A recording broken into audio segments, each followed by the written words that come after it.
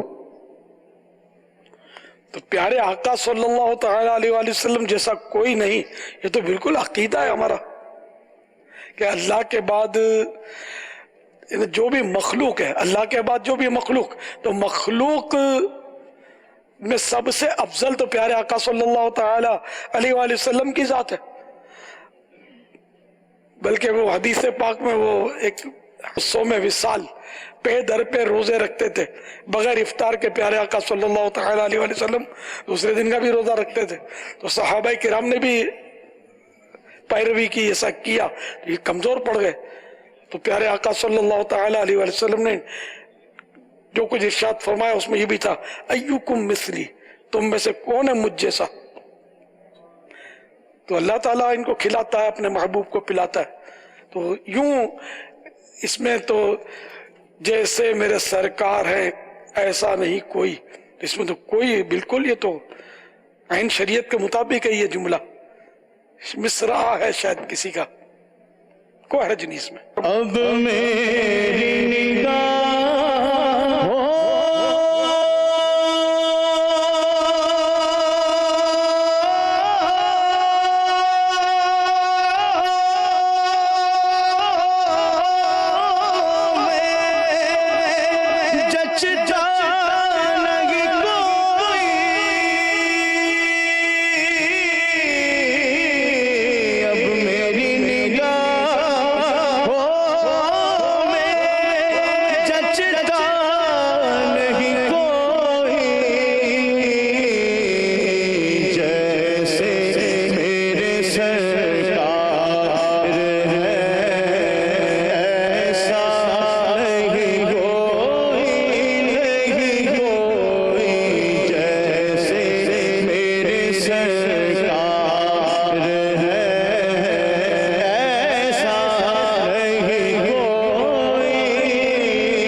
کرنے والے کو یہاں یہ شبہ پڑا ہوگا کہ جیسے میرے سرکار ہیں ایسا نہیں کوئی، تو کیا اللہ تعالیٰ سے بھی سرکار جو ہیں یہ اچھے ہیں، بڑے ہیں، کہ کوئی نہیں ہے؟ شاید یہاں ان کو یہ شبہ پڑا ہوگا۔ تو یہاں یہ کہ کیٹیگری وائز ہوتا ہے، ایسا جو بھی جملے ہوتے ہیں نا، تو یہاں مراد ہے کہ مخلوق یعنی اللہ نے جتنے بھی پیدا کیے ان میں سب سے بہتر کون ہے؟ تو یہاں جواب ملے گا کہ سرکار صلی اللہ تعالی علیہ وسلم۔ تو یہاں مخلوق کی طرف ہماری توجہ رہے گی کہ جیسے میرے سرکار ہیں ایسا ان انسانوں میں، ان فرشتوں میں، ان مخلوقات میں کوئی بھی نہیں، یہ مراد ہوگی۔ جیسے کبھی کہا کہ گوشت پاک جیسا کوئی نہیں ہے، تو اب یہاں تو کیا وہ نبی سے بڑھ گئے؟ نبی تو کیا صحابی سے بھی گوشت پاک بڑھ نہیں سکتے، لیکن یہاں جب یہ جملہ کہا جائے گوشت پاک کے لیے تو اس سے مراد یہ ہوگا کہ جتنے بھی اولیاء کرام ہیں نا، ان میں گوشت پاک جیسا کوئی نہیں ہے، یہ یہاں مراد لی جائے گی۔ تو کیٹیگری وائز ہوتا ہے یہ، جیسے بچوں میں کوئی کہے کہ اس جیسا تو میرے بچے جیسا کوئی بھی نہیں ہے، تو اس سے مراد یہ ہوتی ہے کہ یا تو یہ ہوگی کہ میری جتنی اولاد ہے ان میں ایسا کوئی نہیں ہے، یا مبالغہ ہے کہ آس پاس جتنے بھی بچے ہیں اس جیسا کوئی نہیں ہے۔ اس سے مراد یہ تھوڑی ہے کہ یہ بچہ کربلا والے حقیقی مدنی منع علی اصغر سے بھی بڑھ گیا، نعوذ باللہ، نہ کہنے والے کا یہ تصور ہوتا ہے، تو یوں تصور نہیں ہوتا۔ تو کیٹیگری وائز موقع، زمانہ، حاضرین،